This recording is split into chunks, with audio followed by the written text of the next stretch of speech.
Dan insyaAllah pada pagi ini bersama-sama dengan saya menemani kita semua di Assalamualaikum Subuh. Menerusi talian Skype adalah Ustaz Datuk Badli Shah insyaAllah. Assalamualaikum Ustaz. Waalaikumsalam warahmatullahi wabarakatuh. Apa khabar? Sihat Ustaz? Alhamdulillah sihat. Baik. Macam mana Ustaz setakat ini Ramadan pada kali ini Ustaz? Alhamdulillah Ramadan berjalan seperti biasa. Masya-Allah. Alhamdulillah. Masya Allah, tabarakallah. Ustaz, kita bercerita tentang adab-adab berpuasa kan. Walaupun mungkin kita masuk Ramadan yang ke-18, takkanlah nak cakap lagi pasal adab-adab. Tapi subhanallah, inilah satu benda yang perlu kita sentiasa ingatkan kepada diri kita sendiri. Dan mungkin Ustaz nak ceritakan sedikit tentang adab-adab berpuasa ini insya-Allah. Tafadhal Ustaz.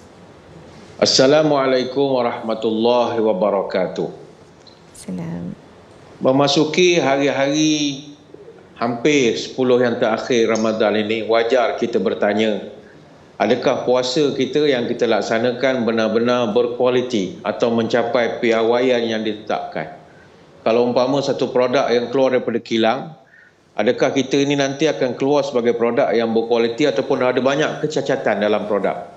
Sebab itu salah satu perkara yang perlu kita ambil cakna adalah tentang ilmu berpuasa. Ilmu berpuasa ni mustahak, kata Umar bin Abdul Aziz rahimahullah. Man abdallah bi ghairi ilmin kana ma yufsidu aktsara mimma yuslih.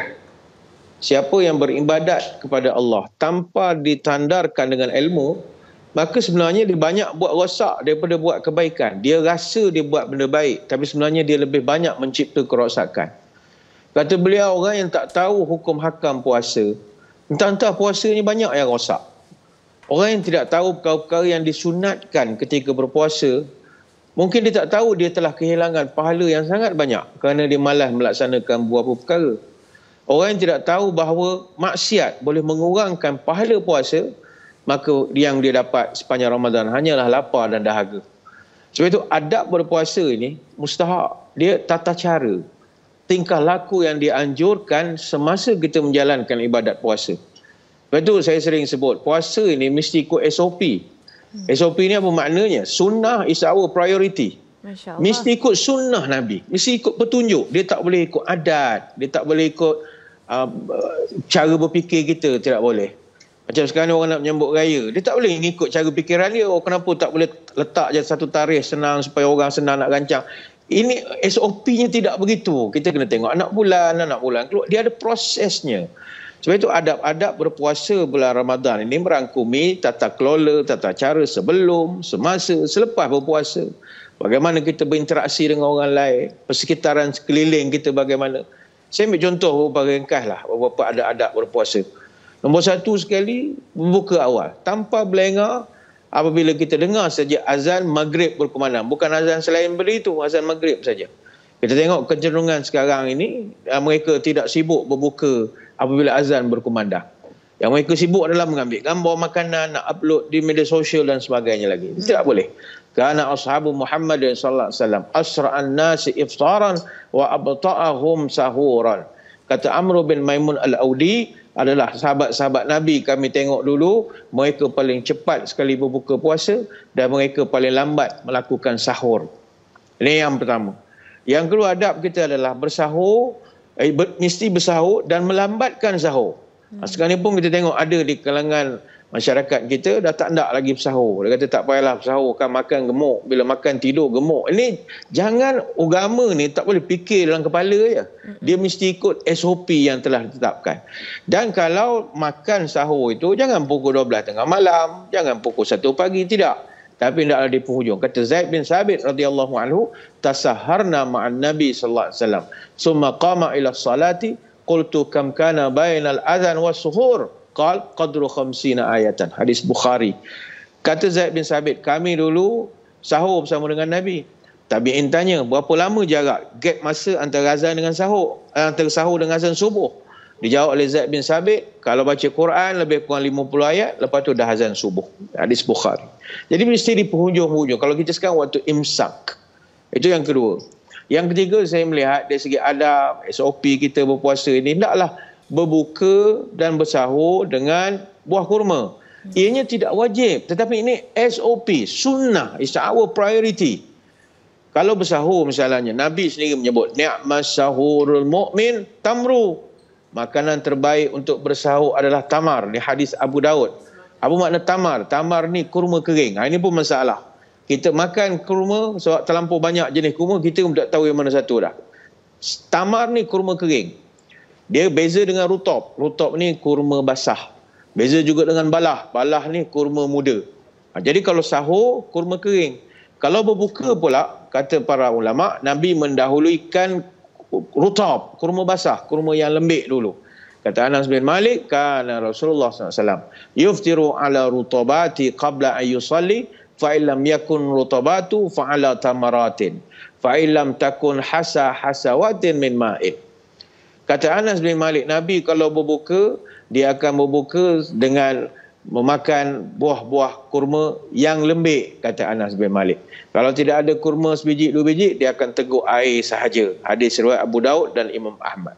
Jadi ini antara perkara yang banyak orang tinggalkan. Sama juga berdoa ketika berbuka puasa. Walaupun adalah perdebatan di kalangan netizen, misalnya doa masa bila. Yang penting berdoa itu ada. Sama ada sebelum ataupun selepas, tetap dijadikan satu amalan kita ketika nak makan berbuka itu.